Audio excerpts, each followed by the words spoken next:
الذين يستمعون القول فيتبعون احسنه اولئك الذين هداهم الله واولئك هم اولو الالباب.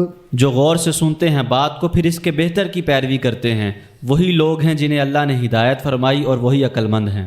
فبشر عباد، بندوں کو خوشخبری دے دو. کون سے بندے؟ الذین یستمعون القول، جو قول کو سنتے ہیں، اللہ کا فرمان سنتے ہیں. فیتبعون احسنہ، اور بہترین طریقے سے اس کا اتباع کرتے ہیں، فوراً عمل پیرا ہونے کے لیے کمر بستہ ہو جاتے ہیں. یہاں قول سننا، قول سے کیا مراد ہے؟ قول سے مراد قرآن ہے جو آپ پر نازل ہو رہا ہے، اس کو سنتے ہیں. اور کس لیے نازل ہو رہا ہے؟ تاکہ اس پہ عمل کیا جائے. فیتبعون احسنہ، احسن طریقے سے اس کا اتباع کرتے ہیں، اس کو فالو کرتے ہیں، اس پر عمل پیرا ہونے لگ جاتے ہیں. ایک قول یہ بھی ہے کہ یستمعون القول فیتبعون احسنہ، قول سنتے ہیں یعنی مختلف قسم کے قول. فیتبعون احسنہ، ہو کی ضمیر قول کی طرف لوٹائی جائے تو اس کا مطلب بنتا ہے کہ کئی قسم کے قول سن کے ان میں سے قبول اس کو کرتے ہیں جو احسن ہوتا ہے، اور وہ قرآن ہے. لے دے کے پھر بات قرآن پہ آئی. قرآن کو سنتے ہیں اور اس پر عمل کرتے ہیں، یا کئی قول سنتے ہیں تو ان میں سے قرآن کو چن لیتے ہیں، قرآن کو ترجیح دیتے ہیں اور پسند کرتے ہیں. یہ ہے جی اس آیت کی تفسیر جو علماء نے بیان کی ہوئی ہے، کتابوں کے اندر موجود ہے اور صحابہ اور تابعین سے منقول ہے. اب اس آیت کے بارے میں بھی ایک بات عرض کر دوں. اس آیت کو پڑھ کے میں نے بیان کسی کا سنا نیٹ پہ کہ جی اس سے تو قوالی ثابت ہو رہی ہے. یستمعون القول، قول قوالی ہے. فیتبعون احسنہ، اس کا آسان طریقے سے اتباع کرتے ہیں اور غور سے سنتے ہیں تو ظاہر ہے پھر حال بھی آتا ہوگا. اب آپ اندازہ لگائیے، میں آپ کو قسم دیتا ہوں کہ آپ کے پاس جتنی تفسیریں ہیں نا، لائبریری میں جا کے یہ تفسیریں پھرول کے ذرا دیکھنا کہ کسی بندے کے پتر نے یہ تفسیر کی ہوئی ہے.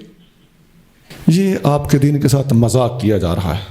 لوگ قادیانیوں کے ترجموں پر اعتراضات کر کے ان کے خلاف انہوں نے مسائل اٹھائے ہیں، بڑی اچھی بات ہے. میں خود اس موضوع پر بڑا انٹرسٹ وہ لیتا ہوں، اور میرے یہ زندگی کے جو ٹارگٹ ہیں ان میں یہ بہت چوٹی پہ یہ چیز شامل ہے، منکرین ختم نبوت کا رد. لیکن کیا یہ حرکت بھی کچھ گھٹ ہے؟ کیا تماشا ہے؟ اور پھر وہ صاحب کہہ رہے تھے کہ میرا مشرب بڑا وسیع ہے. لو جی یہ شیلٹر ہے کہ میرا مشرب بڑا وسیع ہے. سونا اللہ تعالی ہمیں اپنی امان میں رکھے.